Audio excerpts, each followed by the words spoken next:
Hey guys, welcome back. Today I wanted to talk about prepping for winter. And before we can prep for winter, there's a few things we need to know about. I've noticed in the news this weekend, wanted to share this information along with you all so you can act on it accordingly.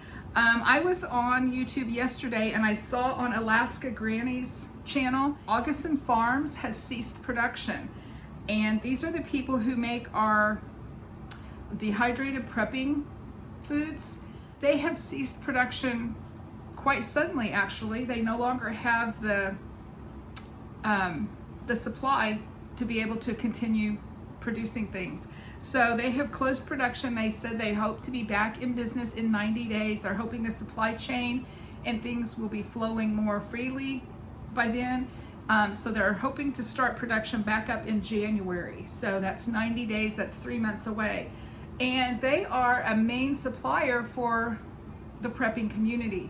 So we need to keep that in mind, and we need to take note of that if a large supplier isn't able to get what they need to produce the products that we need, that's kind of bad. So we need to think about that and realize that this is a good time to be prepping, to be filling in those gaps of our prepping pantry. Make sure you have the things that you need. Another issue that I've become aware of over the past few days, the cost of natural gas is escalating. I've read several articles, Fox News, is it Reuters? R-E-U-T-E-R-S. I don't know how to pronounce it correctly, but several news sources are citing that there is a shortage in Asia and Europe, I believe it said. So overseas, there are shortages right now, but also the cost is already 180% more than it was this time last year. I've tried to do some looking around my area. I've talked to Brent, and I can't tell yet if that's affected my area or not. We won't know until we start using our gas-forced furnace for heat.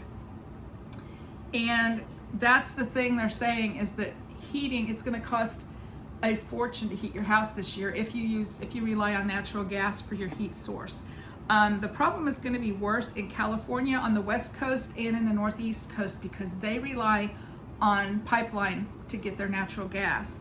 So, not knowing for sure, of course, how it's going to affect everyone's individual area, I went ahead and ordered from Walmart.com an electric space heater.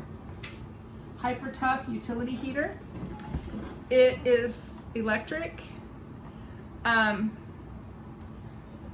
the high mode, it's 1500 watts. There's information on the box here. It's for indoor use only. This would be run by electricity. Now, I do have preparation in case we lose power.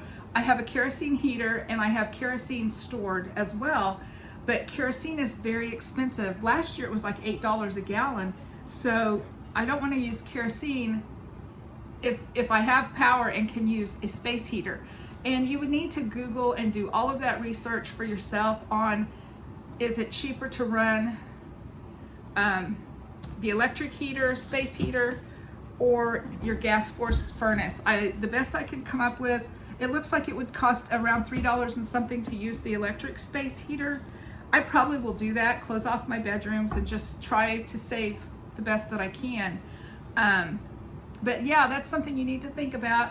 Kind of do some research in your area. What do your utility companies predict is going to happen over the winter? If it's going to cost 180% more this winter to heat your house, that could really be a budget cruncher. So be thinking about some alternative heating sources for your house this year. Those are two things I wanted to come before you and just say, this is what I've heard, and I want to pass this information along, and everyone take my information and Google it and find out your own facts and research your area, find out what's going on around you, and see what you need to do for your family so you won't be caught unaware and unprepared. That would be not good.